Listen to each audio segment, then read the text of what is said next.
अस्सलाम वालेकुम एवरीवन, मैं हूं आपकी host from JMR learning studio. Welcome back to our channel. आज की हमारी वीडियो बहुत ही इंपॉर्टेंट टॉपिक पर है। हम बहुत टाइम से यूके स्किल्ड वर्कर वीज़ा पर वीडियोस बना रहे हैं, इस पर रिसर्च कर रहे हैं और हमारे पास बहुत सारे लोगों के जो है इंटरव्यूज़ भी आए हैं, जिनके वीज़ा जो है वो विद इन वीक अप्रूव हुए हैं वो भी, और जिनके वीज़ा जो है रिफ्यूज़ हो गए हैं वो भी।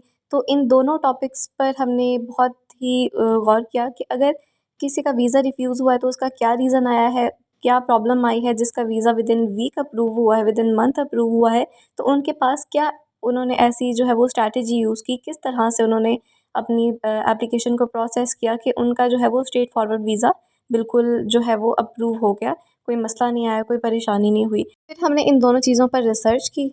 एट दैट पॉइंट हमें ये बात समझ आई, हमने ये सीखा कि कौन सी चीज़ें जो है वो आपको वीज़ा एप्लीकेशन जब आप अपनी करते हैं, प्रोसेस करते हैं, तो कौन सी चीज़ें आपको नहीं करनी चाहिए और कौन सी चीज़ें करना आपके लिए फ़ायदेमंद होता है। तो आज की टोटल हमारी वीडियो इसी पर है। आपको हम बेस्ट से बेस्ट गाइड प्रोवाइड करेंगे ताकि आप अच्छा जो है वो अपनी एप्लीकेशन को प्रोसेस कर सकें और इंशाल्लाह आप सक्सेसफुल भी होंगे। तो बात कर लेते हैं सबसे पहले उन एप्लीकेशंस की जिनके वीज़ा स्ट्रेट फॉरवर्ड जो है वो अप्रूव हो गए और कोई मसला, कोई परेशानी नहीं हुई। इंटरव्यू के बाद भी हो गए और कुछ का इंटरव्यू जो है वो हुआ ही नहीं था, उनके वीज़ाज़ जो हैं वो स्ट्रेट फॉरवर्ड उन्होंने अप्रूव कर दिए थे। तो जो चीज़ें हमने ऑब्ज़र्व की हैं वो है कि उनकी डॉक्यूमेंटेशंस बहुत ही ज़्यादा उन्होंने अच्छी की थी। डॉक्यूमेंटेशंस का काम उनका बहुत ही ज़्यादा ज़बरदस्त था। तो फर्स्ट तो हमारे पास डॉक्यूमेंटेशन आ गई।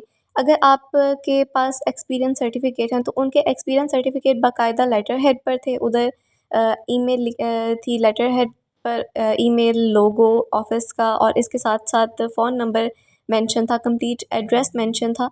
तो ये चीज़ें उनकी काफ़ी ज़्यादा उनके लिए फ़ायदेमंद रही और वो रजिस्टर्ड कंपनीज़ थी, एफबीआर से रजिस्ट्रेशन ली हुई थी उन्होंने, और ये चीज़ें काफ़ी फ़ायदेमंद रही उनके लिए। और सेकंड पर जो चीज़ हमने नोट की वो उनकी जो जॉब जिसके लिए उन्हें अप्लाई किया था उसके लिए उनकी क्वालिफ़िकेशन काफ़ी उनसे रेलेवेंट थी। क्वालिफ़िकेशन उनकी रेलेवेंट थी, उनका जो एक्सपीरियंस था वो उनकी जॉब से रेलेवेंट था। दोनों चीज़ें जब रेलेवेंट थी तो अगर किसी ने जॉब की है, उसके बारे में स्टडी की है, उसके बारे में एक्सपीरियंस लिया है, तो जब इंटरव्यू हुआ तो इंटरव्यू में उन्होंने एक-एक चीज़ को बहुत अच्छे से एक्सप्लेन किया। जो उन्होंने क्वेश्चंस किए उसके उन्होंने डिटेल के साथ आंसर किए, और जब वो डिटेल के साथ उन्होंने आंसर दिए तो सामने वाला जो है वो सैटिस्फाइड हो गया कि हाँ, इस बंदे को जो है वो काफ़ी एक्सपीरियंस है, काफ़ी नॉलेज है। इस वजह से उनके वीज़ा जो हैं वो स्ट्रेट फॉरवर्ड अप्रूव हो गए थे, उन्हें कोई भी मसला परेशानी नहीं हुई। इसी तरह जब दूसरी साइड पे हमने रिफ्यूज़ल्स जो आए हमारे पास, जिनके वीज़ाज़ रिफ्यूज़ हो गए हैं, तो जब उनके इंटरव्यूज़ हमने चेक किए, उनके डॉक्यूमेंट्स हमने चेक किए, तो वो काफ़ी चीज़ें वहाँ पर काफ़ी चीज़ें जो है वो ठीक नहीं थी, काफ़ी उनकी मिस्टेक्स थी। जिसमें से फर्स्ट मिस्टेक ये थी कि उनका जो जॉब है जिसके लिए उन्होंने अप्लाई किया है, तो उससे रेलेवेंट स्टडी, उससे रेलेवेंट एक्सपीरियंस उनका कम था, स्टडीज़ उनकी उससे रेलेवेंट नहीं थी। तो इस वजह से ये सबसे फर्स्ट उनके पास जो है वो नेगेटिव पॉइंट आ गया कि इस वजह से भी उनको जो है होम ऑफ़िस को डाउट हो जाता है कि इनकी एक्सपीरियंस इनका रेलेवेंट नहीं है, इनकी जो एजुकेशन है वो रेलेवेंट नहीं है, क्योंकि ये दोनों चीज़ें मोस्ट इम्पॉर्टेंट हैं। इसके बाद इंटरव्यू में जब आपसे क्वेश्चन किए जाएँ, तो इंटरव्यू में भी उन्होंने सही तरह से उसको क्वेश्चन को समझा नहीं, सही तरह से आंसर नहीं किया, या फिर डिटेल से आंसर नहीं किया। आपसे अगर एक क्वेश्चन किया गया तो आप उसका जस्ट स्ट्रेट फॉरवर्ड एक आंसर नहीं बल्कि उसको डिटेल के साथ एक्सप्लेन करना, एक-एक चीज़ उसकी एक्सप्लेन करना, तो वो उन इंटरव्यूज़ में वो बात नहीं थी, वो चीज़ नहीं थी जिसकी वजह से उनके वीज़ा जो है वो रिफ्यूज़ हुए। तो ये थी दोनों चीज़ों में डिफ़रेंस कि अगर किसी का अप्रूव हुआ है तो उनके पास क्या प्लस पॉइंट है और अगर किसी का रिफ्यूज़ हुआ है तो उसके पास क्या नेगेटिव पॉइंट थे। तो ये मिस्टेक्स हैं जिसको आपने ओवरकम करना है, जिनको आपने ख़त्म करना है। अगर आप यूके स्किल्ड वर्कर वीज़ा के लिए अप्लाई कर रहे हैं तो these are some tricks for you.